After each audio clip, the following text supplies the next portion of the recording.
Opposition, Kemi. Thank you, Mr. Speaker. I asked the Prime Minister 6 questions last week, and he didn't answer a single one. He has a duty to this House, Mr. Speaker, to answer the question. Let's see if he can do better this week. I'll start with a simple one. Will the Prime Minister approve the licences for Rosebank and Jackdaw gas fields in the North Sea? Prime Minister. Mr. Speaker, under statute, that is a matter for the Secretary of State, as she knows, because it's the same arrangements that were in place under the last government. Licences were granted, they were then struck down because of the defects in the process of the last government. But, Mr. Speaker, oil and gas is coming out of the North Sea 24/7. It will be part of the energy mix for many years to come. We fully support all existing oil and gas fields throughout their lifespan, and in November we made changes to extend to allow neighbouring fields to be exploited. But we need to take control of our energy prices. The only way to do that is through renewables. The party opposite used to make that argument. One of their senior figures in 22 said this: it's investment in nuclear and renewables that will reduce our dependence on fossil fuels and keep our consumer costs down. Who was that senior figure? The Leader of the Opposition.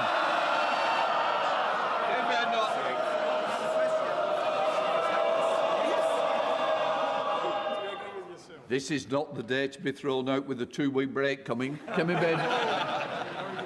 Mr. Speaker, we can have renewables and oil and gas. He says it's a matter for the Secretary of State. He says it's a matter for the Secretary of State. I thought he was the Prime Minister, and he loves to hide behind legal process every single time. I wonder, Mr. Speaker, what a Director of Public... What? Have I... Order. Mr. Yeltsin, you don't want to test my patience, I'm sure. Kemi. Mr. Speaker, the Prime Minister loves to hide behind legal process. I wonder what a Director of Public Prosecutions would make of the defence. Sorry, I can't produce my WhatsApps. My phone's been stolen. The Jackdaw gas field could be up and running before winter. All that gas would be used here in the UK to heat 1.6 million homes. That is enough to power Norfolk, Suffolk and Essex put together. So will the Prime Minister approve the licences, or is the Energy Secretary running the government? Prime Minister. Mr. Speaker, legislation has been passed. It's absolutely clear that the quasi-judicial duty under legislation rests with the Secretary of State. I really think if she's going to put this challenge to me, she needs to read the legislation. That is the legislation that they applied for 14 years. It's exactly the legislation that they used to put the licences in place, which were then struck down because the process was defective. But, Mr. Speaker, let's be clear. When Russia invaded Ukraine, energy prices doubled. The 12-day war, oil prices hit £100 a barrel. In the last 4 weeks, because we're on the fossil fuel roller coaster, everybody has been held to ransom. The only way forward is to go further and faster on renewables. And the leader... Mr. Speaker, the Leader of the Opposition's approach is to outsource our foreign policy and let the US decide whether we go to war, to outsource our energy policy to Russia and Iran and let them set the price of energy. I will never do that because it's not in the British national interest. Mr. Speaker, he is hiding behind so many people. He is the Prime Minister. He can make this decision today. He can. He is so weak, he's the first person to be pushed around by the Energy Secretary. Let me remind him, Mr. Speaker, who is on my side. The unions, yes, GMB, they're on my side. Tony Blair. Mr. Speaker, Renewable UK, the very people that he's talking about, they are saying drill in the North Sea. Centrica, Octopus Energy, even Labour MPs. Let me quote the Labour member for Pembrokeshire who says, Offshoring our carbon emissions might give a sense of moral superiority, but it is simply impoverishing our communities. We agree. So why does the Prime Minister think he knows better than everyone else? I'm going to have one more go. The legislation, the statute, the law prescribes the decision maker. They know that. They should be embarrassed that she doesn't even... She's attacking me without having read the legislation. The legislation sets out who the decision maker is. It's the Secretary of State. It is not the Prime Minister. It has to be the Secretary of State, and it's a quasi-judicial process, exactly the process that they ran for many years. And, Mr. Speaker, oil and gas is part of the mix for many years to come, but we do need to get onto renewables. But, Mr. Speaker, we're discussing this because of the war. We need to de-escalate. And that is, yes, we are. That is why I stuck to my principles not to join the war and to act in collective self-defence. I appreciate the Leader of the Opposition doesn't get that. She wanted to jump into the war without regard to the consequences and then do a mother of all U-turns. And now she's stranded without a thought-through position. And, Mr. Speaker, when she was asked at the weekend whether she approved of the war, she said, that's a difficult one. It certainly is if you've got absolutely no judgment. Mr. Speaker, I'm going to let the Prime Minister in on a secret. He's the Prime Minister. He can change the legislation. Hiding behind the Energy Secretary is pathetic. Mr. Speaker, under his Labour government, we buy half the gas we use from Norway. Last year, Norway's Labour government drilled 49 wells in the North Sea. That's what Norway's Labour government did. How many did Britain drill? 0. For the first time since 1964, under his government, Britain drilled no wells. Why is energy security the right policy for Labour in Norway, but the wrong policy for Labour in Britain?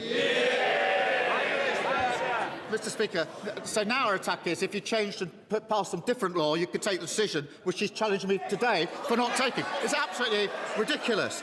Now, all that would do is to slow the process down. Oil and gas is coming out every day. There's a mix of that and renewables. But it's really important, Mr. Speaker, the most important thing to get energy security is to ensure we de-escalate this war. I know where I stand on this. We are not joining the war. She wanted to join the war. She didn't think through the consequences, and now she doesn't know where she stands on the most important issue facing this country at this time. Mr. Speaker, the Norwegian Prime Minister is doing what is right for his country. If only our Prime Minister would do the same. Stopping all new drilling in the North Sea was a reckless promise when he made it before the election. In the middle of a global energy crisis, it is catastrophic. Experts are predicting a £300 rise in bills in July. Approving new licences would show he was serious about cutting bills. Why won't he do it? Mr. Speaker, because of the action that we've taken, bills are coming down by up to £100 household bills next month.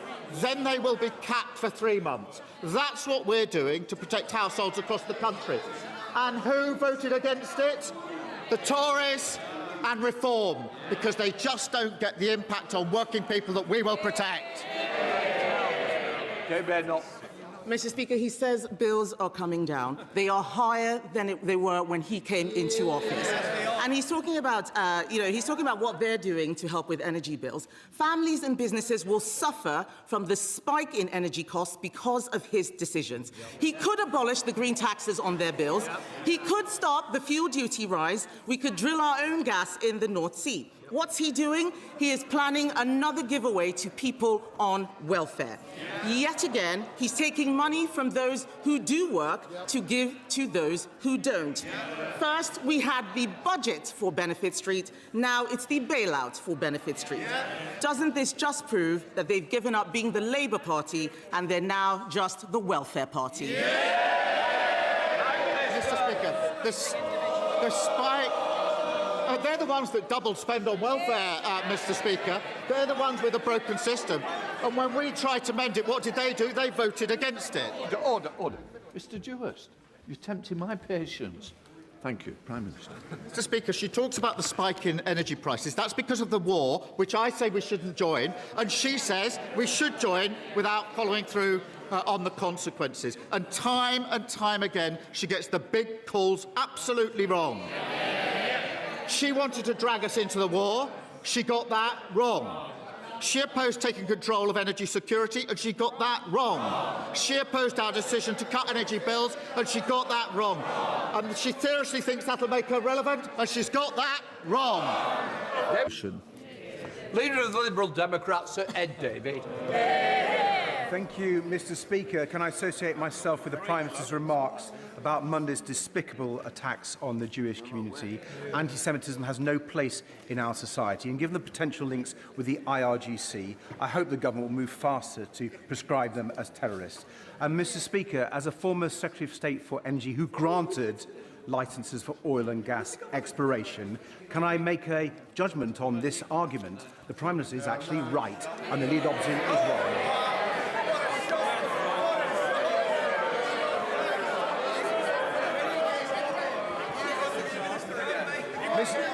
Mr. Speaker, the law is clear, and I believe in the rule of law. Mr. Speaker, just before President Trump posted about his supposed negotiations with Iran on Monday, traders made hundreds of millions of dollars of extra bets on oil futures. This looks like Donald Trump giving his mates insider information so they can make themselves richer, while his illegal war in Iran makes everyone else poorer. This looks like corruption of the very worst kind. Does the Prime Minister share my fear that Trump is making his war decisions based on what enriches himself and his friends rather than what makes peace in the Middle East? Prime Minister. Well, can I thank him for his verdict? At least he's read the law that she obviously hasn't read. But, Mr. Speaker, in relation to the traders, we've seen the activity there. What I can say is that all of my decisions are based in the best interests of our country, and that's why I've decided that we will not get dragged into the war, unlike the Leader of the Opposition, and I've decided we will act in collective self-defence of ourselves and our allies. And so I comment on my actions, and they're the principles behind my actions. Sir Ed Davey. Mr. Speaker, if Trump's war pushes up energy bills by £500, the Chancellor's very narrow plan simply won't cut it. And while I don't fall for the crocodile tears of the leader of the Conservatives, who cheered on this illegal war without a thought for the impact on people's energy bills,